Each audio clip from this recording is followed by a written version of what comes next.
नमस्कार, आप देख रहे हैं इंडिया न्यूज और आपके साथ मैं हूं Meenakshi Joshi. Mid day meal के जरिए देश भर के स्कूलों में बच्चों को दोपहर का खाना दिया जाता है। छपरा कांड के बाद हमने ये जानने की कोशिश की कि क्या इस हादसे से राज्य सरकारों ने कोई सबक लिया है। लिहाजा हमने मिड डे मील पर एक रियलिटी चेक किया और इस रियलिटी चेक के बाद क्या नजर आया आपको बताएंगे। बिहार के छपरा में मिड डे मील खाने से 23 बच्चों की मौत हो गई, जबकि 24 बच्चे अस्पताल में जिंदगी और मौत से जूझ रहे हैं। लेकिन हादसे के 5 दिन के बाद भी अब तक ना तो किसी की गिरफ्तारी हुई है, न ही मुख्यमंत्री नीतीश कुमार अभी तक सामने आ पाए हैं। आज इस मामले में फॉरेंसिक रिपोर्ट आने की उम्मीद है। हालांकि शुरुआती जांच में खाने में ऑर्गेनो फॉस्फोरस नामक कीटनाशक होने की आशंका जताई गई है। छपरा मिड डे मील कांड के बाद इस महत्वाकांक्षी योजना पर ही सवाल उठने लगे हैं। बच्चे और अभिभावक दहशत में हैं। उन्हें ये डर सता रहा है कि कहीं ये मौत का मिड डे मील तो नहीं है।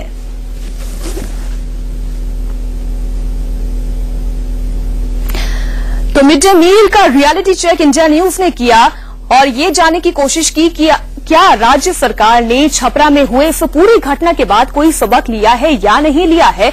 लेकिन आश्चर्य की बात है, ना तो बिहार के मुख्यमंत्री इस पूरी घटना के बाद सामने आ पाए हैं, ना ही अभी तक मुजरिम को गिरफ्तार किया जा चुका है। बल्कि बड़ा सवाल ये भी खड़ा हो रहा है कि आखिरकार राज्य सरकार की ओर से ये लापरवाही क्यों बरती गई और केंद्र सरकार की इस योजना को लेकर भी सवालिया निशान खड़े हो रहे हैं। आपको बता दें, छपरा में हुए इस हादसे में, इस पूरी घटना में 23 बच्चों की जान चली गई। वो 23 मासूम बच्चे जो सरकारी स्कूल में आते थे मिड डे मील के लिए, पढ़ने के लिए, लेकिन उन्हें जान से हाथ धोना पड़ा।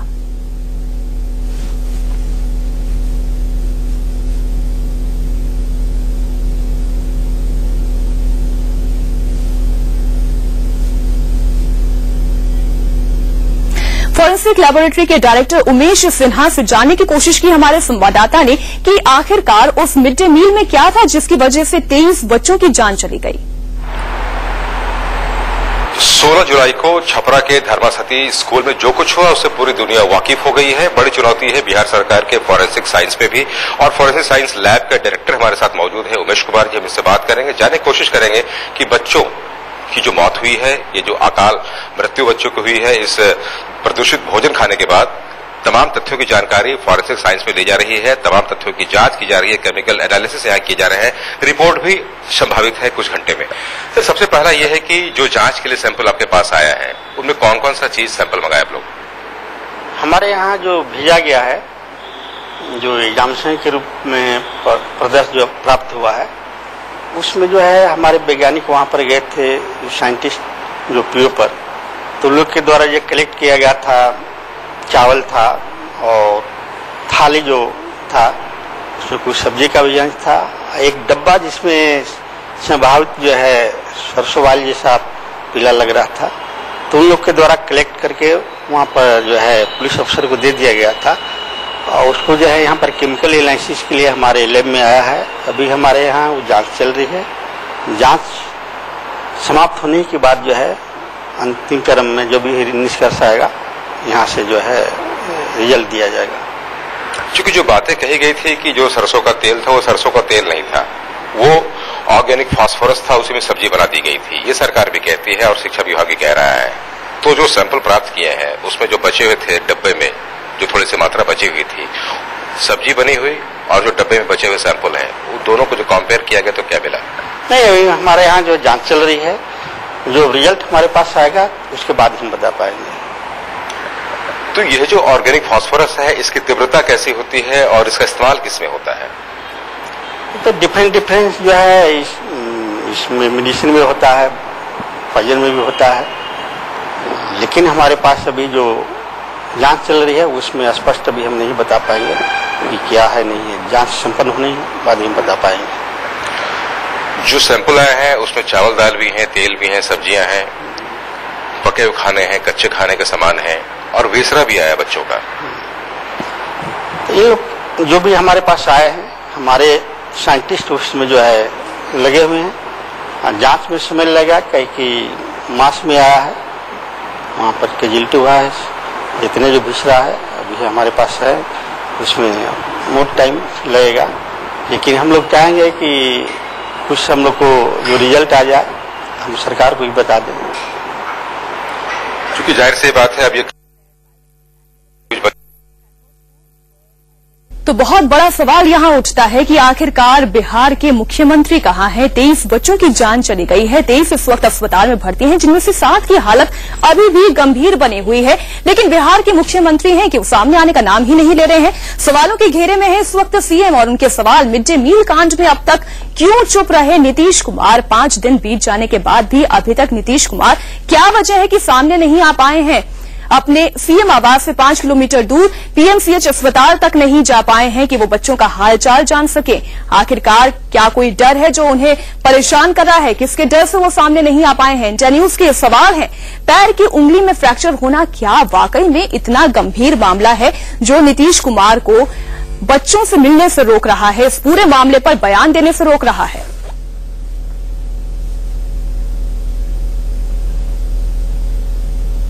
ये मामला सिर्फ छपरा का नहीं है, बल्कि छपरा का मामला भी थमा ही नहीं था कि पूर्णिया के धमदाहा में एक स्कूल में मिड डे मील खाने में बिच्छू मिलने से हड़कंप मच गया।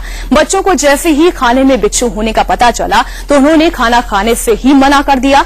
चौंकने वाली बात यह है कि बच्चों ने जब खाना खाने से इनकार कर दिया तो शिक्षकों ने बच्चों की पिटाई कर दी। ऐसे में सवाल यह है कि क्या टीचर जानबूझकर बच्चों को जहरीला खाना खिलाना चाहते थे?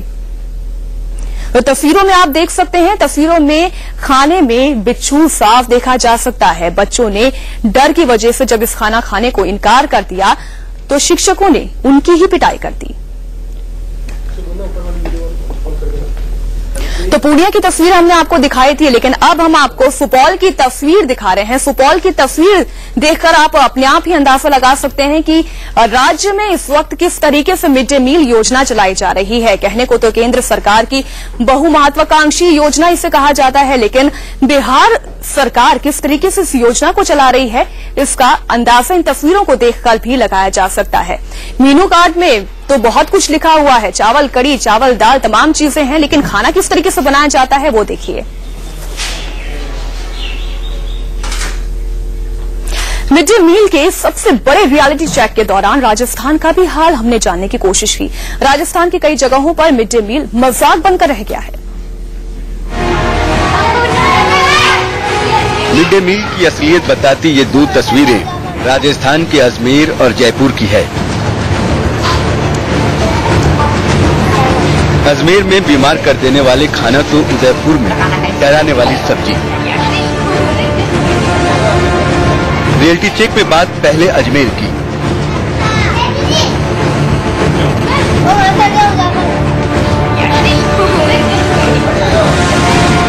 अजमेर के जॉन्सगंज सरकारी स्कूल में मिड डे मील का ये हाल है कि अधिकतर बच्चे अपने घर से खाना लाकर खाते हैं।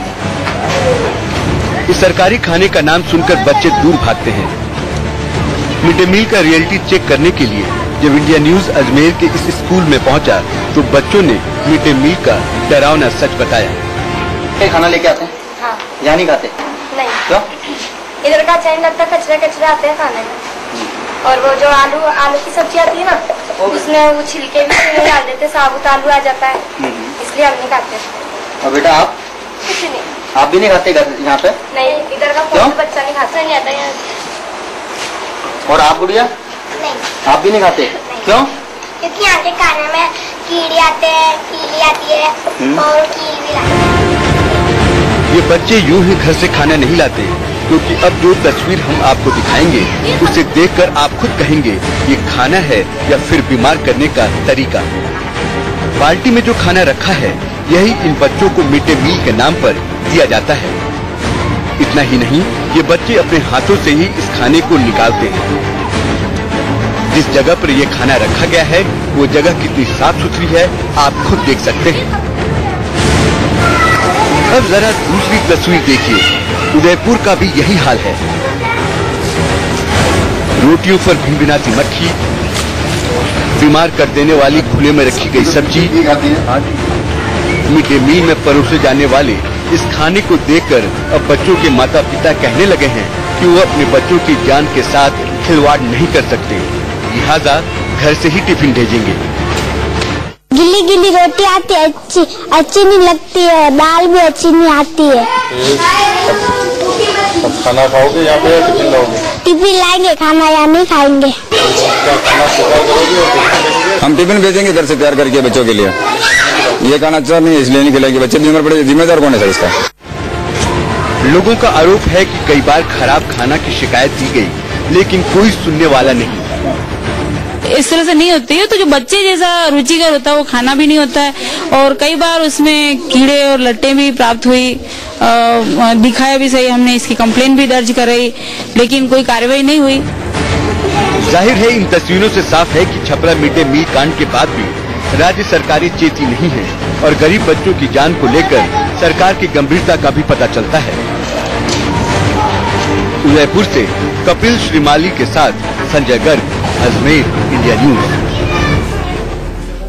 तो देखा आपने अजमेर में क्या हाल बना हुआ है। पानी की तरह डाल दी जाती है बच्चों को और गीली रोटियां परोसी जाती हैं जिस पर मक्खियां भिनभिना रही होती हैं। रियलिटी चेक के दौरान हमने देखा कि कई जगह मिड डे मील में खराब खाना परोसा जा रहा है, लेकिन यूपी के शामली में जो दिखा वो चौंकाने वाला था। यहां इंसान और जानवरों का फर्क तक मिट गया।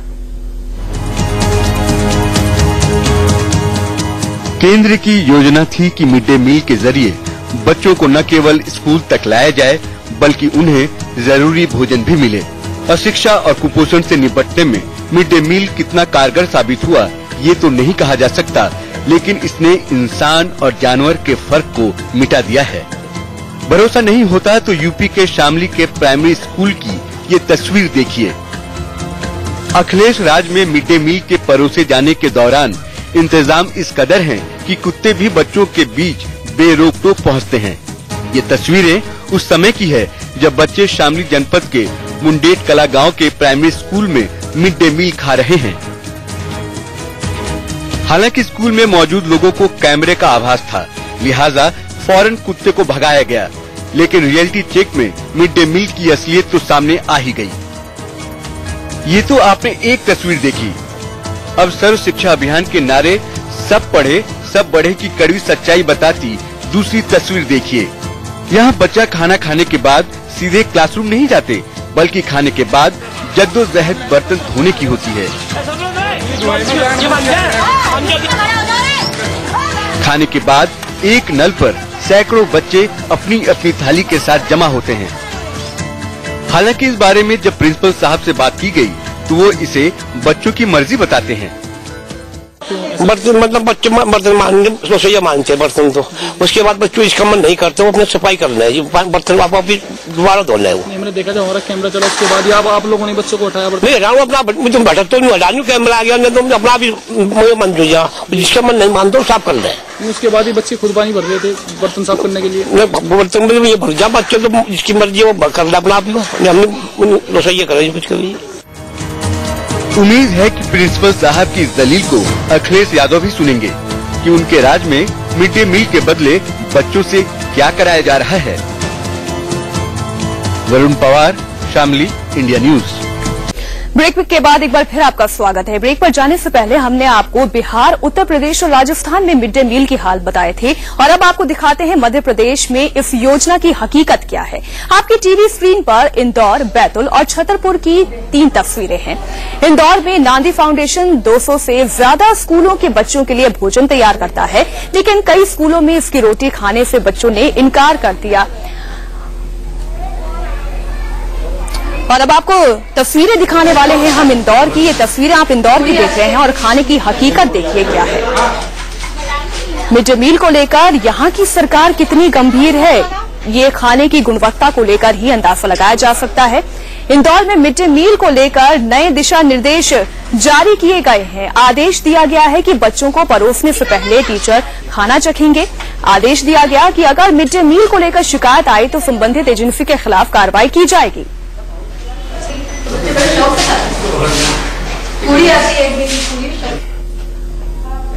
तो इंदौर के बाद अब तस्वीरें आप देखिए बैतूल की।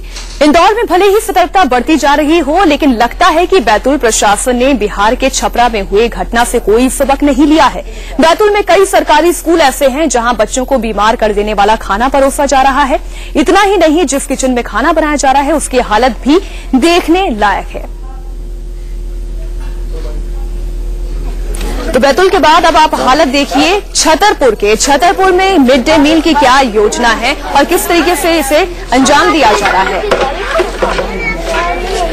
बिहार के छपरा में मिड डे मील खाने से हुई 23 बच्चों की मौत के बाद मुख्यमंत्री नीतीश कुमार पर तो तमाम सवाल खड़े हो रहे हैं, लेकिन अब मध्य प्रदेश सरकार पर भी ये तमाम सवाल खड़े होने लगे हैं, क्योंकि जो तस्वीरें सामने आ रही हैं, एक ही थाली में 3-3, 4-4 बच्चों को बैठकर खाना पड़ रहा है और खाने की गुणवत्ता को भी लेकर सवाल खड़े होते हैं, जब वहां पर पशु तक घूमते हुए नजर आते हैं।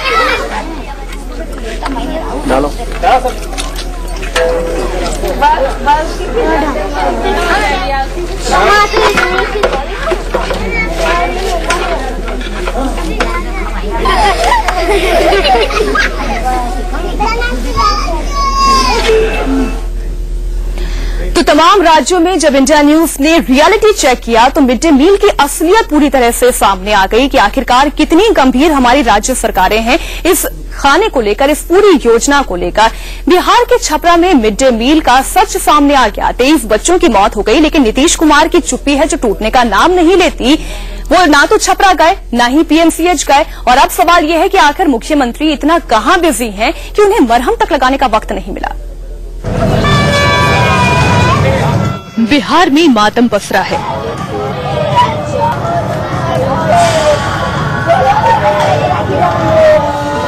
लेकिन सुशासन बाबू बिजी हैं।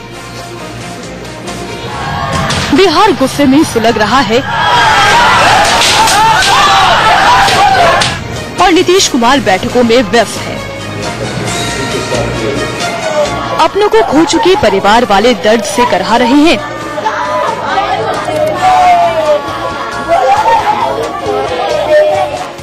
लेकिन नीतीश कुमार चुप हैं। बताया गया कि नीतीश कुमार के पैर की अंगुली में चोट है, लिहाजा वो कहीं जा नहीं पा रहे हैं। लेकिन हम आपको एक एक तस्वीर दिखाएंगे कि कैसे जब बिहार में मातम पसरा था तो मुख्यमंत्री नीतीश कुमार अपने रोजमर्रा के काम निपटा रहे थे। 19 जुलाई की ये तस्वीर देखिए। मुख्यमंत्री पशु और मत्स्य विभाग की बैठक कर रहे हैं, लेकिन उन्हें ये याद नहीं रहा कि उनके सूबे के 23 बच्चे दम तोड़ चुके हैं, और वो भी उन्हीं की सरकार का दिया हुआ खाना खाकर। मुख्यमंत्री पावर प्रेजेंटेशन देखते रहे, लेकिन उन्हें इन परिवारों का दर्द और आंसू देखने का वक्त नहीं मिला। अब जरा 18 जुलाई की तस्वीर देखिए। नीतीश कुमार विदेशी प्रतिनिधियों के स्वागत में जुटे हैं, और वो भी तब जब मिड डे मील पर पूरे देश में कोहराम मचा था। भारत में यूनिसेफ के प्रतिनिधि लुइस जॉर्जेस आर्सेनॉल्ट नीतीश कुमार से मिलने पहुंचे। ये मुलाकात मुख्यमंत्री आवास 1 अणे मार्ग पर हुई। नीतीश ने मुस्कुराते हुए लुइस का स्वागत किया। नीतीश की ये मुस्कुराहट देखकर लगता नहीं कि उनके पैर में इतनी परेशानी है कि वो कहीं जा नहीं सके, तो वो कम से कम सीएम आवास से 5 किलोमीटर दूर पीएमसीएच तो जा ही सकते थे, जहां 20 से ज्यादा बच्चे जिंदगी की लड़ाई लड़ रहे हैं। मुख्यमंत्री की चुप्पी और इस दूरी पर विपक्ष सवाल उठा रहा है, और जेडीयू इसे सियासत का नाम देकर पल्ला झाड़ रही है। वो तो सब लोग जानते हैं कि उनके पैर में फ्रैक्चर है, और घर पर बैठकों का करना और बाहर निकल पाना चिकित्सा की जो चिकित्सकों का निर्देश है उसके हिसाब से वो बाहर नहीं जाने की स्थिति में है। पहली बात। इस बार जो 2-3 घटनाओं में प्रतिपक्ष का रुख रहा है, जिस तरीके से वो घटनाओं के तुरंत बाद एक जो सियासत की रोटी सेकने की कहानी बिहार में दिख रही है, भारतीय जनता पार्टी और राष्ट्रीय जनता दल का जो एक नया गठजोड़ जो दिख रहा है कि हर सवाल पर लाठी डंडे के साथ वो सड़कों पर उतर जा रहे हैं, ये कहीं न कहीं से वो आहत और स्तब्ध भी हैं। मुख्यमंत्री अब मान चुके हैं कि हमारी संवेदनहीनता और हमारे प्रशासन की लापरवाही के चलते इतनी बड़ी हादसा हुई है। यह इसको उन्होंने स्वीकार कर लिया, और उनको लग रहा है कि अगर हम वहां जाएंगे, जनता को फेस करने की इनको हिम्मत नहीं है। इनको लग रहा है कि वहां जाएंगे तो लोग हमको किस रूप में हमारा मरम्मत कर देगा, इस भय से मुख्यमंत्री कहीं नहीं जा रहे हैं। अब इस तस्वीर को गौर से देखिएगा। लुइस के साथ मुलाकात के दौरान कैमरे में नीतीश का वो पैर भी कैद हुआ जिसमें चोट की बात कही जा रही है। लेकिन पैरों में चप्पल पहने नीतीश के हाव भाव से नहीं लगता है कि वो इतने कष्ट या दर्द में हैं कि वो कहीं जा नहीं सकते। जाहिर है इन तस्वीरों को देखने के बाद विरोधी ही नहीं बल्कि हर कोई ये सवाल पूछेगा कि सुशासन बाबू ये वक्त पीड़ितों तक पहुंचकर मरहम लगाने का है या फिर बैठकों और विदेशी मेहमानों के स्वागत का। पटना से विनायक प्रसाद की रिपोर्ट, इंडिया न्यूज। तो इंडिया न्यूज अभी भी सवाल करता है और उम्मीद करता है कि नीतीश बाबू अब तो कम से कम सामने आएंगे और अपनी चुप्पी तोड़ेंगे और कम से कम इन बच्चों के जख्मों पर मरहम लगाएंगे।